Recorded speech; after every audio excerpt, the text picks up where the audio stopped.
Fala galera, beleza? Sejam bem-vindos ao Homem à Mudança. Eu tô aqui com o Dani hoje. Tudo bem, Dani? Beleza, meu querido? E a gente vai bater um papinho sobre aquele quadro que vocês gostam que eu trago aqui, conversando um pouco sobre a vida, né? Histórias que inspiram e que te ensinam coisas na prática realmente de quem já viveu. O Dani tem uma história maravilhosa e muito particular, e conforme ele for contando aí, eu quero fazer alguns pontos e umas observações pra gente tirar alguns aprendizados. Mas antes, Dani, conta um pouco sobre o seu canal e o vídeo que a gente gravou lá. Legal, a gente acabou de gravar um vídeo pro meu canal. Meu canal se chama DJSO. Vai estar aqui na descrição. São as minhas iniciais. E eu comecei faz pouco tempo.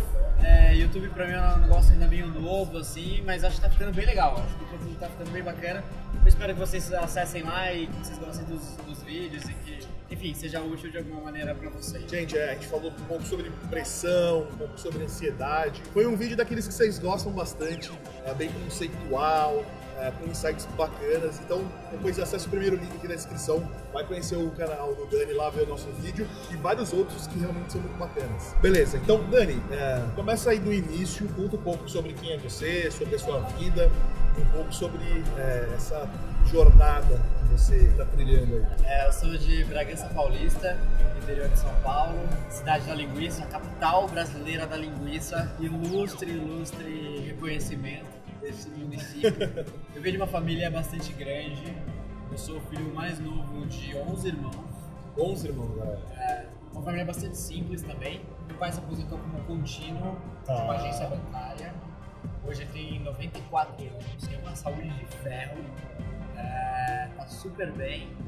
E a minha mãe, até pouco tempo atrás, ela era diarista. Há uns 4 anos atrás ela parou de trabalhar, porque eu e meus irmãos, a gente estava trabalhando e estava ajudando em casa. E aí ela começou a estudar, então ela fez o supletivo para terminar o ensino fundamental, para terminar o ensino médio. E nesses últimos finais de semana aí ela fez o Enem. Então ela tá com sangue nos olhos aí, estudando pra caramba, para entrar na faculdade de psicologia. Dani, deixa eu fazer uma pergunta, então, começando sobre a sua vida, cara. Então você tem 11 irmãos, você teve uma infância bem simples, imagino que seu pai e sua mãe seja uma referência para você.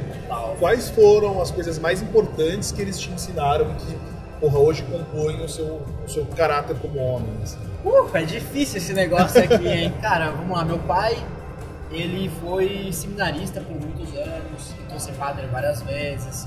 Até hoje ele é uma pessoa super religiosa, vai na igreja todo dia, tá sempre lendo livros assim de religião. Então assim, ele passou pra mim os valores cristãos, assim, sabe, de você servir os outros, de você tratar bem as pessoas, de você, sabe, sempre ser uma pessoa humilde. E ele pra mim é um modelo de valores e princípios assim muito forte pra mim. A minha mãe, ela começou a trabalhar com 7 anos de idade. Ela morava numa casa de barro, tudo assim, uma situação muito difícil. E ela me ensinou muito, do jeito mais difícil, toda essa questão de ética do trabalho, assim, sabe? E eu digo do jeito mais difícil porque ela sempre cobrou muito de mim, sabe? De sair de casa, de estudar, de trabalhar, de fazer as coisas. Então, assim, isso pra mim é muito importante e que veio dela, assim. Qual é a expectativa de um 11º filho? Porque eu imagino que você já nasceu, você já devia ter alguns irmãos mais velhos, você viu as coisas acontecendo e você não se sentia, tipo, mal ou ansioso, do tipo, puta, as coisas estão acontecendo e eu ainda tô aqui. Como é que é essa visão, assim? Eu sempre fui meio desconectado, assim. Nunca parei tanto pra pensar, assim, sabe, nas coisas. Eu só queria meio que ir pra rua e jogar bola, sabe? Essa era a minha vida. Mas uma coisa que pra mim foi um momento importante foi que uma vez eu peguei um dos meus irmãos falando pra minha mãe: olha, toma cuidado com o Daniel, porque o Daniel vai começar a dar trabalho. Ele não vai dar em nada. Ele só quer jogar bola, não estuda, não quer nada com nada. E você era um aluno ruim naquela época, né? Você chegou a eu era um aluno bem ruim. Eu chegava na escola, assim, via que o pessoal estava preocupado. Eu falava, vocês estão preocupados aí, meu? O que está acontecendo? Ela falava, não, pô, tem prova bimestral de matemática, você não tá sabendo? Não tô sabendo, não. Então isso era meio que, sei lá, eu era um péssimo aluno. E eu acho que até por isso que esse irmão veio e falou isso pra minha mãe, né? qual que foi o momento que as coisas começaram a mudar? Porque as pessoas ainda não sabem um pouco mais da frente da sua história, mas deve ter acontecido alguma coisa que você falou, não, beleza, eu sei que é o momento onde eu preciso puxar essa responsabilidade pra mim. Assim. Era o final do segundo colegial e eu comecei a ver que, sabe, essa coisa que eu peguei, esse meu irmão falando com a minha mãe, ficou ecoando assim pra mim. Eu comecei a ver que, beleza, antes eu fiquei com raiva e tal, não sei o quê, mas depois de um tempo eu comecei a ver que era verdade, assim, sabe? Comecei a ver que se eu não fizesse nada, de fato eu ia começar a dar problema. Eu não ia ter muito por onde ir, assim. Junto com isso, eu tinha uma vontade muito grande de, sei lá, de fazer grandes sonhos, assim, sabe? De fazer várias coisas, de viajar pelo mundo, de ajudar muitas pessoas. Então, encontrar um trabalho em que eu pudesse ajudar muita gente era algo assim, que eu estava sempre imaginando um tempão. Então, acho que é uma mistura dessa questão de sonhar, assim, de querer ir longe, com a realidade, com um choque de realidade que eu tive em casa. Hoje, milhões de pessoas, até o pessoal que acompanha aqui o canal, devem ter uma realidade onde a própria família meio que menospreza ou diminui essa pessoa porque acha que ela não vai dar em nada, ou enfim. Qual que é uma dica sua? Isso aconteceu comigo e pra mim eu encarei isso como uma provocação, assim, sabe? Quando esse meu irmão falou isso pra minha mãe, ele não sabia que eu tinha ouvido aquilo e eu também não falei pra ninguém que eu tinha ouvido, assim, sabe? E eu guardei aquilo pra me dar força, assim, pra eu conseguir fazer as coisas, assim, sabe? Isso pra mim foi super, assim, até importante, assim, sabe? Pra me chamar a atenção que eu tinha que me mover, que eu tinha que fazer algo diferente, assim. Então, pras pessoas que estão aí em casa e que às vezes, sei lá, sentem que os pais não acreditam nela, ou que os irmãos também não, as pessoas próximas, cara, isso como uma provocação, assim, sabe? Que isso seja um motivo pra você se locomover, assim, sabe? E não pra guardar mágoas, tipo. Acho que você pode encarar as coisas de duas formas, né? Ou você pode levar isso como uma ofensa e fazer disso um drama na sua vida, ou você pode levar isso como algo que vai te acrescentar e crescer. Tipo, opa, se as pessoas estão falando isso, é porque elas não me veem como realmente uma pessoa que consiga transmitir essa capacidade. Então, o que eu preciso fazer para isso acontecer? Então, isso é sempre uma escolha, né? Você optou do lado que isso vai te fazer mais forte, né? E aí você continuou seguindo. E aí, como é que foi? E aí, tipo, eu comecei a estudar muito. Eu tinha um amigo que tinha feito um cursinho, e ele tinha várias apostilas em casa. Aí eu peguei emprestadas as apostilas dele, tava toda assinalada as respostas, aí eu reassinalei todas essas respostas possíveis, apaguei tudo, assim, para não saber a resposta certa. E aí eu usava aquilo para estudar todo dia. Então eu ia para a escola de manhã, as aulas ruins, sentava no canto da aula e da sala de aula e ficava fazendo exercício. Todos os intervalos eu lia jornal na biblioteca. Aí todo sábado de manhã eu imprimia a prova e fazia um simulado, mantinha registro do meu resultado. Então no final de contas assim, eu comecei a estudar muito, até tarde. Final de semana, feriado, eu nunca parava. Enquanto isso, seus amigos jogando bola continuavam na mesma, né, cara? E você teve que escolher e sacrificar algumas coisas pra optar por isso, né? Eu tinha um grande amigo, assim, o Thiago, e ele, assim, até ficou, poxa, por que você não tá vindo mais jogar bola, sabe? A gente era meio que separável, assim, né? A gente tava sempre junto na rua lá e tal, até à noite, quando você não conseguia mais discernir o que era bola, o que era canela, era mais ou menos onde a gente parava. Mas ele começou a falar, poxa, mas e aí, Daniel, você não vai mais voltar a jogar bola? Eu falei, não, cara, agora eu vou tentar fazer algo diferente. E o resultado disso foi o quê? Então, eu acabei conseguindo passar no vestibular, assim. Aí eu passei numa faculdade particular de economia, aqui em São Paulo, inclusive aqui pertinho, ali mais pra lá. E aí acho que as portas começaram a se abrir pra mim. Que eu tive que sair de Bragança, eu vim pra São Paulo, eu comecei a me deparar com uma cidade grande, comecei a me deparar com um monte de coisa que eu não via em Bragança, e com uma realidade muito difícil assim, da faculdade, assim, nível de exigência alto. Poxa, eu lembro que um ano anterior eu tava recuperando conteúdo de quinta série, que eu não sabia, e depois eu tava vendo umas matemáticas, econometria, umas matérias super difíceis, assim, que parar a noite estudando. Então eu achava que eu tinha estudado muito pro vestibular, depois eu comecei a estudar mais ainda, assim. Eu acho que isso é um ponto importante, até na sua vida enquanto pessoa. As coisas não vão ficando mais fáceis, né? Eu acho que a gente vai ficando mais preparado para lidar com elas, né? Vai ganhando casca, assim. Então, para que as coisas comecem a ficarem mais tranquilas, você precisa ralar muito para chegar num ponto onde aquela dor e aquele estresse, eles são suportáveis. E as pessoas têm muito essa ideia, tipo, é uma fase agora difícil e depois vai ficar tudo bem. Não, né? As coisas elas vão acontecer e a gente tem que ser realista, né? As coisas vão acontecer, só que você vai amadurecer. Quando isso acontecer de novo ou outras coisas, você já vai estar mais tranquilo. Então, aquele hábito de estudo que você tinha no ensino médio, você conseguiu levar para a faculdade e aprimorar. O terceiro ano do ensino médio. O terceiro ano, aprimorar, e isso foi deixando com que você ganhasse ritmo, né? E um fator complicante é que eu tinha R$10 para me manter por dia. R$10 por dia. Para transporte, almoço e janta. Então, tipo, eu era assim, passava o dia com um prato de alface, com um pão de queijo. Às vezes eu almoçava e no dia seguinte pulava todas as refeições para a conta fechar. Então, assim, era super difícil.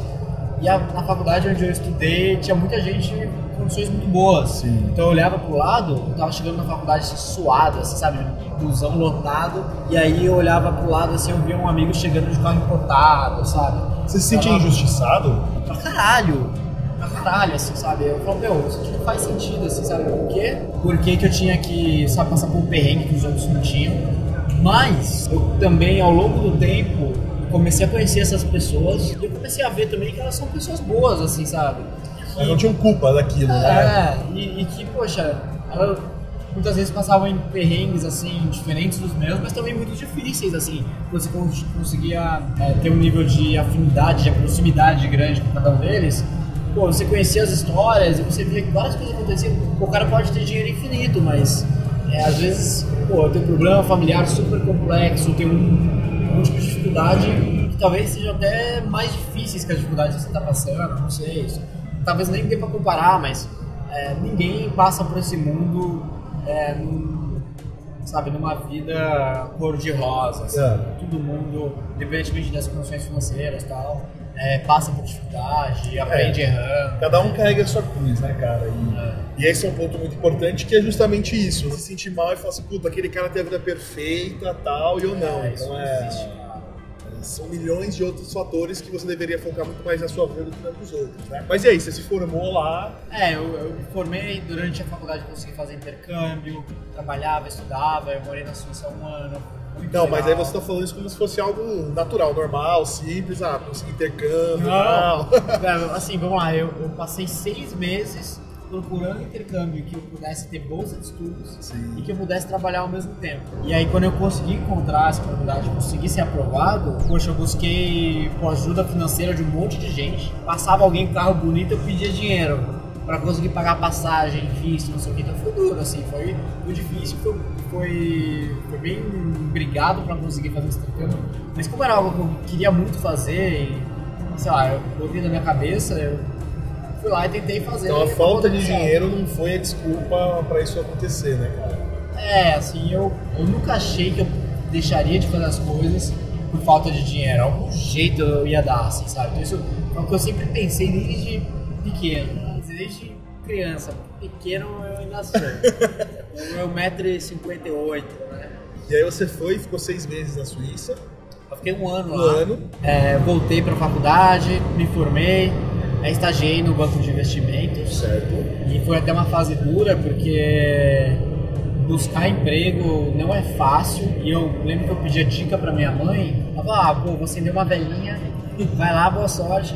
Aí eu ia lá, entrevista, roupa social, meia branca, tudo errado. Mas, enfim, ao longo do tempo você vai aprendendo, a coisa vai indo. E aí, tive uma oportunidade que foi muito bacana de trabalhar nesse banco de investimentos. Comecei a ganhar um pouco de dinheiro para me manter, para me tornar independente, que é muito importante, assim, pra gente. Naquela época, quais eram os conselhos que você seguia que te mantinham firme ali, tipo... Se naquela época eu te perguntasse assim, quais são as coisas que você mais tem aprendido, o que você me falaria? Pra mim, assim, acho que são 2 aprendizados grandes que eu tive na época da faculdade. O primeiro deles foi a importância de ter um mentor, assim, alguém mais velho, alguém com mais experiência que te ajude, assim, a encarar as suas dificuldades, que te ajude nos momentos de decisões difíceis, que te dê um apoio, uma visão de alguém que já passou por mais coisas do que você. Isso é super importante. Em segundo lugar, é que nada no mundo bate o esforço, assim, sabe? Eu via muita gente na minha sala de aula que era super mega inteligente, que fazia prova, assim, sabe? Não tinha nem caderno pra tomar anotação. Ia lá, puf, 10, puf, 10. E eu lá, putz, lembro que a minha primeira nota na faculdade foi, acho que 1.2 de 10, assim. Foi uma nota terrível, pior nota que eu tive na minha vida. E, poxa, eu estudando, falando, tal. Mas nada bate o esforço, assim, sabe? Por mais inteligente que você seja, por mais talentoso que você seja, se você não rala, se esforça, você não vai chegar tão longe quanto alguém que está se esforçando muito, se dedicando muito, sabe? Persistindo mesmo quando as coisas estão dando errado. Assim, isso pra mim foi super importante. Muito bacana. E aí, meu? E aí, depois que você se formou na faculdade, eu consegui o emprego, né, no mercado financeiro. E aí, depois de um tempo ali, eu vi que tive um aprendizado bom, um aprendizado rápido, que é legal no mercado financeiro, você aprende muita coisa muito rápido. E que depois de um tempo, pra mim, parou de fazer sentido. E aí, eu resolvi mais uma vez sentar a bunda na cadeira e pesquisar um monte de oportunidades diferentes. E aí, eu comecei a pesquisar muito pra ver uma oportunidade pra fazer algum tipo de trabalho com que eu tivesse mais propósito. Assim. Okay. E aí, eu fui passar um ano na Jordânia, trabalhando com refugiados de guerra do Iraque e da Síria, que estavam começando a vir naquela época. E pra mim foi uma experiência de vida incrível, incrível. Profissionalmente foi muito frustrante, as coisas são lentas, são muito burocráticas, mas uma experiência de vida assim, de eu estar em contato com realidades que nós brasileiros dificilmente teremos. Assim. Então, conheci pessoas que foram torturadas, pessoas que, sabe, foram raptadas, pessoas que tiveram que abandonar tudo no meio da noite, sabe, casa, carro, tudo assim, sem mala, sem nada, para fugir do país, sem ter a mínima ideia de onde elas estavam indo. Então, ter contato com essas pessoas e conhecer a história delas, pra mim, marcou assim, profundamente e me fez querer estudar mais, me fez querer ir fazer o mestrado nos Estados Unidos, lá que eu consegui bolsa de estudos depois, e me preparar, assim, até porque se a gente quer resolver problemas, se a gente quer ajudar as pessoas, a gente tem que se preparar o máximo possível, né? Então, enfim, essa questão do propósito pra mim foi muito marcante, assim. Cara, você falou do seu mestrado aí, mas você falou de uma forma bem passageira, né? Claro. Como é que foi isso aí? Ah, cara, eu sempre pensei assim em estudar nos Estados Unidos. Eu sempre, assim, durante a faculdade, né, quando eu conhecia essas universidades americanas, tal, Harvard, Stanford, Yale, essas coisas assim, eu comecei a falar, poxa, será que isso é possível? Ou será que é só pra quem é gênio, né? E aí eu comecei a nutrir esse sonho assim dentro de mim. Poxa, quem sabe um dia eu vou estudar lá nos Estados Unidos. Eu comecei a pesquisar, entender como que era para estudar lá fora e eu resolvi tentar. E aí eu tentei e acabou dando certo. Eu consegui uma bolsa de estudos, recebia salário da universidade para estudar. Então pra mim foi uma experiência, 2 anos assim, incríveis. Qual universidade? Yale. Então, pô, estudar com um monte de gente super boa, de vários lugares do mundo. Foi uma experiência muito marcante pra mim e eu pude aprender muita coisa, assim, sabe? Que te deu na telha para você voltar hoje aqui no Brasil, tá atualmente nessa situação aí, no YouTube, fazendo aquilo que você tá fazendo hoje? Essa situação aí de virar o youtuber aí, que fase, hein? Não, mas ao longo do mestrado, né, eu comecei a pesquisar, a entender mais sobre educação. E aí eu comecei a gostar muito de educação. E eu entendi que a educação para mim fez uma diferença enorme na minha vida. E aí eu fui convidado para começar uma consultoria em educação pública. Então, nesses últimos 2 anos, a gente chegou em vários estados, no Ministério da Educação e tal. Meio que eu vi assim, um pouco mais de perto da realidade da educação pública brasileira. E aí eu vi que falta muita referência, assim, sabe? Que todo mundo quer crescer, todo mundo quer chegar em algum lugar, todo mundo tem sonho.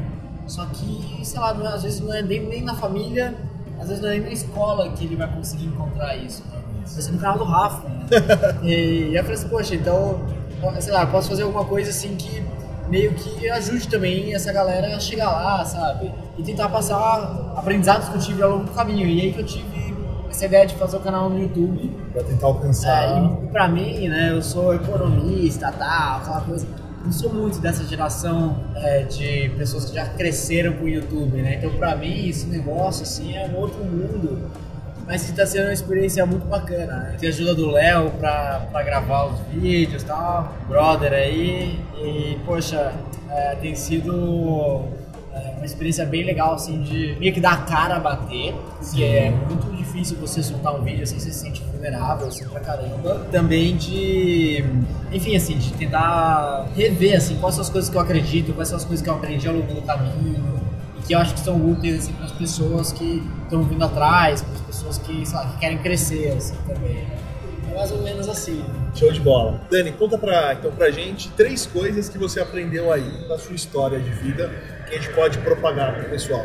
Então, eu acho que a primeira coisa de todas, assim, é o que eu disse agora há pouco, assim, é a importância do esforço. Esforço e perseverança, cara, é muito importante, que a gente não vai chegar num lugar bom em 1, 2 anos, demoram 10 anos. Esse vídeo que a gente tá fazendo, eu meio que resumi 12 anos, acho que uns 15 anos de história, então, assim, é muito tempo para as coisas começarem a andar. Sim. E mesmo quando as coisas estão indo tudo errado, assim, você ter essa perseverança mesmo de não desistir nunca, né? Então, para mim, isso é o primeiro e mais importante, assim, aprendizado que eu tive nesses últimos anos. O segundo, que não adianta você trabalhar em algo que você não acredita. Certo. Então, o propósito é muito importante, você tá alinhado com aquilo que você tá fazendo, né? Você acreditar naquilo que você está fazendo. E por último, isso eu acho que talvez seja o aprendizado mais recente para mim, Rafa, é aprender a me reinventar. E ao longo do tempo, assim, eu trabalhei no mercado financeiro, trabalhei no Oriente Médio, fiz nos Estados Unidos, aí agora consultoria em educação pública, agora canal no YouTube, então é um monte de coisa diferente que vai, sei lá, te compondo de um jeito que te torna único também, né? Cada um de nós somos únicos, né? Então, você buscar se reinventar, buscar não ficar só nessas fronteiras, assim, que você estabelece. Ah, não, eu sou economista, então eu vou trabalhar como economista. Sei lá, trabalho com marketing, vou só trabalhar com marketing, só saber coisas de marketing. Não, buscar conhecer coisas de outras áreas e buscar, sei lá, se reinventar de diversas maneiras, assim. Eu acho que é um pouco disso, assim, as coisas que eu aprendi. Assim. Show de bola. Pessoal, eu vou deixar o vídeo do Draw My Life, do Dani, também aqui na descrição para vocês conhecerem um pouquinho mais da história dele, aí já de uma forma mais imersiva, tá? E eu quero contar agora 3 coisas que eu aprendi, agora parado aqui, ouvindo a história do Dani, e vocês comentam aqui embaixo também coisas que vocês aprenderam sobre isso, ele vai responder nos comentários aí também, vai ser bem bacana, tá? Então, a primeira coisa que eu aprendi, que eu acho muito importante, é o seguinte: o seu estado atual não reflete o seu futuro, né? Então, hoje, talvez as pessoas possam estar no momento onde elas estão sem dinheiro, onde elas possam estar num estado triste, depressivo, num estado, talvez, que elas não gostariam de estar, mas o estado atual não necessariamente vai refletir quem você vai ser no futuro, cara. Exatamente, é um processo, e se você está passando por isso hoje, ainda bem que você está passando, porque você precisa disso. Né? A nossa vida não é construída pelas coisas boas. Coisa boa não muda ninguém, não transforma ninguém. O que transforma a gente são as coisas ruins. Nós somos a soma das coisas ruins que acontecem na nossa vida. Bom, o segundo ponto que eu aprendi, que foi muito forte, é que a crença limitante da falta de dinheiro não deve impedir de você realizar as coisas que você quer, né? Eu tinha um amigo meu que falava o seguinte: Rafa, você quer aprender a fazer R$1.000 virarem R$2.000 em 12 horas? Você que é economista parece bastante? É retorno de 100% em 12 horas. 12 horas? Aí sabe o que ele fala pra mim? Você vai numa Bomboniere, comprar R$1.000 de soufflé por R$1 e vende a R$2 no farol. Em 12 horas você vai dobrar o seu valor investido, né? Então, o que significa? Trabalhando você ganha dinheiro, né? Mesmo que você não tenha dinheiro, existem milhões de coisas que você pode fazer para conseguir realizar aquilo, né, cara? E eu acho que você demonstrou isso durante vários momentos da sua vida, tendo uma vida universitária que você ganhava R$10 por dia e aí você tinha que sobreviver com isso, né, cara? Então, o que poderia ser uma desculpa, uma crença limitante para muitas pessoas. E a terceira justamente é isso de você buscar fazer coisas novas e se arriscar em ambientes que você não conhece. Sim. Eu acho que essa deve ser a grande moral da história, porque primeiro isso te reinventa, te faz ter tesão naquilo que você faz, e principalmente te ensina e te mostra outras realidades que qual você jamais viveria se você estivesse sempre seguindo aquilo que você faz, na verdade. Pô, total, assim. Quando você para, na verdade você não tá parado, você tá andando pra trás. Assim. Exatamente. Então, quando você tá na sua zona de conforto, você não tá estagnado, você tá piorando. Até porque o mundo anda pra frente, né? Se você tá parado, você tá voltando. Exatamente, esse é o ponto, cara. E vocês aí, pessoal, o que vocês aprenderam com essa história toda? Se vocês gostarem aí, quiserem que eu traga o Dani de novo, eu trago pro próximo quadro aí, e cada vez mais a gente se aprofunda nesses conceitos. Mas a minha grande recomendação é que vocês visitem o canal dele. Muito bem produzido, um conteúdo muito relevante. Eu mesmo assisto todos, literalmente, né? E recomendo demais, galera. Vocês podem ter certeza que lá vocês vão aprender tanto quanto vocês aprendem aqui. Beleza? Dani, obrigado, meu irmão. Valeu, Rafa. Tamo junto. Mestre Rafa. Imagina, cara. Pô, super legal. Muito obrigado pelo convite. Cara, prazeraço estar aqui com você. Admiração enorme, muito legal mesmo, cara. Vou assistir o vídeo que a gente gravou no nosso canal, né? Opa, é verdade, hein? E aí não se esqueça de se inscrever lá. Valeu, galera. Tamo junto. Falou. Falou, valeu.